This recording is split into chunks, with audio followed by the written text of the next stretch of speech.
Shavua Tov, a gute Woche. I want to tell story number 108 of the Shivchei of Shem Tov, the oldest source of Baal Shem Tov stories ever published. The title of the story is Aviv shel Rabbi Pinchas Koritz b'mechitzas Baal Shem Tov, the father of Rabbi Pinchas of Koritz, at the presence of the Baal Shem Tov. I heard, says the author of the book, from the Rav of our community, meaning Rav Gedalia of Lenitz, that once Rabbi Pinchas of Koritz, the chassid of the Baal Shem Tov, said to have come from Lita, from Lithuania. He went with the Rav of the holy community of Rovno to collect funds for Pidyon Shvoim, rescue of the captives, because a relative of both of them was in Tfisa, was in prison for lack of payment of rents to the local poets. They wanted to collect funds to redeem him, to have him freed. Rabbi Pinchas said to the Rav of Rovno that he heard that the Baal Shem Tov was in the community of Kaminke. Let's go to him. Maybe we'll have a Yeshua, he'll have a salvation. Won't have to do very difficult job collecting funds. We will not have a betil to the gavra. We will not waste our energies. We'll just go to somebody, get the funds, and be able to quickly, successfully redeem a relative. They soon went to spend Shabbos by the Baal Shem Tov in Kaminke, and they wanted to find him before he goes to mikvah in honor of Shabbos Kodesh. They knew that if they catch the Baal Shem Tov after mikvah, it would be impossible to talk with him. And so they found the Baal Shem Tov had already come out from mikveh, was wearing his Shabbos clothing, and was already in the best medrash. The Hasidim told them, go speak to him, go see him. He will know what you need even before you say it. As they come to the best medrash, the Baal Shem Tov sees them and gestures with his hand to keep away. Yes, keep away. After this, the Rabbi Pinchas heard that his father, Moreinu Rav Avram Abba, was at the other side of the river in the holy community of Miropol. Miropol is a city north of Mezhebush. I think it's Miropol today. And there is a river, and there is a small town next to the city. It's like a suburb of the city on the other side of the river.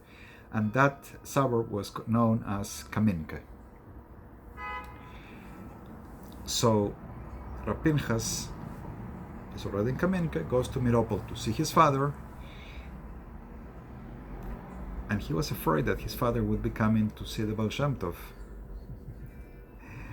The Baal Shem Tov was not important to him at all, and he always criticized his son. Why are you bother going to the Baal Shem Tov?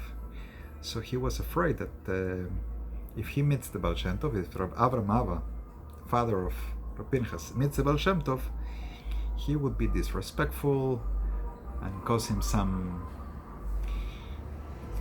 issues, put him in trouble, and Rabbi Pinchas would be ashamed. And how could he come and ask for a bracha from the Baal Shem Tov? His father behaves like that. Well, anyway, he asked his father where was he going to spend Shabbos. His father looked at him like, why would you think I would go to Kaminka to see the Baal Shem Tov? I'm staying here in Miropol. Here in Shul, I'm going to give the drasha in Shabbos, the speech in Shabbos. So if his father is not a follower of the Baal Shem Tov, why do you even think I'll go there? Well, Shabbos morning, as the Baal Shem Tov was beginning to recite Hodu, the first prayer in Shachris, in the morning prayer, Rav Avram Abba came into the Beis Medrash in Kaminke. He stood right by the Aron HaKodesh, the Torah Ark. And the Baal Shem Tov was davening from the table, from the Amud. He was directing the prayers from the pulpit. Rabbi Pinchas' father was davening, was praying out loud, and Rab Pinchas was very afraid that he would try to confuse the Baal Shem Tov and make him upset. The Baal Shem Tov didn't say a word until after Shachris. It was Shabbos Rosh Chodesh, the first day of the month, and also Shabbat, and they needed to take 2 Torah scrolls, 2 Sifrei Torah. So the Baal Shem Tov took 1 Sefer Torah, and the other was given to the father of Rab Pinchas, to Rab Avram Abba. The Baal Shem Tov went to the table, and he saw that the father of Rab Pinchas was holding the other Sefer Torah, and he immediately rose his voice. Somebody take the Sefer Torah from his hands, like, don't give him this honor. And Rab Avram Abba kept silent, didn't say one word. Rab Pinchas was really surprised. After the prayers, after the tefillah, Rab Avram Abba went back to the other side of the river, to Miropol, to the house of the Parnes HaChodesh, the wealthy Jew in whose house he was lodging, and he ate there, he slept a little. He went to shul to give his drasha, but by the time of Shalishidus, the third meal of Shabbos, he came back to Kaminke, into the Beis Medrash where the Baal Shem Tov was. The people of Kaminke had the custom that when the Baal Shem Tov was with them, they would put a table aside. The guest would come and sit by the Baal Shem Tov at the side of toward the house, and when they saw that the father of Pinchas, Rab Avram Abba, was coming, we invited him to sit with them.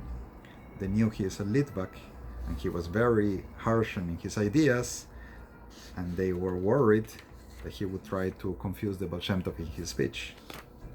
So they said, Rab Avram, come sit with us. And they offered him a drink of med, of fermented honey. When the Baal Shem Tov started giving his Torah Hasidus, his teaching, Rab Avram left his place and stood right in front of the Baal Shem Tov, staring right at his face. Rab Pinchas was afraid to say anything and to tell his father, don't do that, don't look at the Baal Shem Tov right in front of his face. He respected his father, but he was really afraid what's going to happen. When the Baal Shem Tov finished giving his Davar Torah, Rab Avram Abba went back to the place where he was sitting. Then they lit candles and ate meat.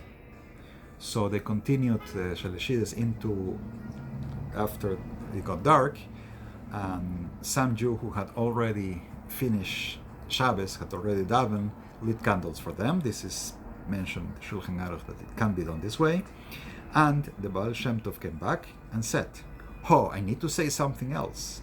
I wasn't going to, but it was revealed to me from Gan Eden, from above, that these words were said there in my name, and therefore I need to tell you this. And he continued his speech. Rab Avram Abba again stood up, stood right in front of the Baal Shem Tov, looking straight at his face, until the Baal Shem Tov finished speaking. Then he went back to his place. After they benched, they say the grace after meals, and they daven Ma'ariv, they daven the evening prayer. After the tefillah, after the prayers, Rab Avram Abba said to Rab Pinchas, Hu velo acher, is him, not another one, is him. Rab Pinchas said, what did you see in him? Why did you think I kept quiet during the reading of the Torah? Why did you think I waited until the end of his speech? My son, let me tell you something.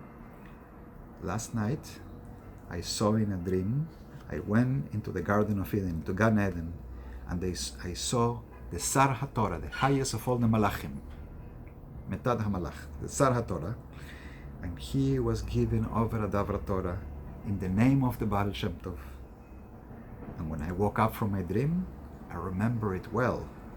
That's why I came here. And now that I heard what I heard in Gan Eden from his mouth, I know it's him.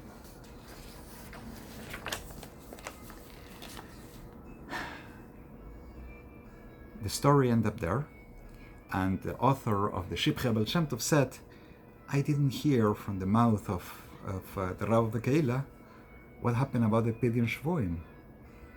And I forgot to ask him. So what happened with the original purpose of the trip, which was to get a bracha from the Baal Shem Tov, the author of the story didn't hear and didn't ask. We would assume everything went fine, as well as our prayers today for the Shvoim, for the captives in the current situation in Eretz Israel. We're praying for their successful release and for our Chayalim to be successful in the whole complicated operation. Shavua Tov, a good Tevoch. Please follow the links below for a donation as I am translating all the stories of the book and give me a like and share. Shavua Tov, a good Tevoch.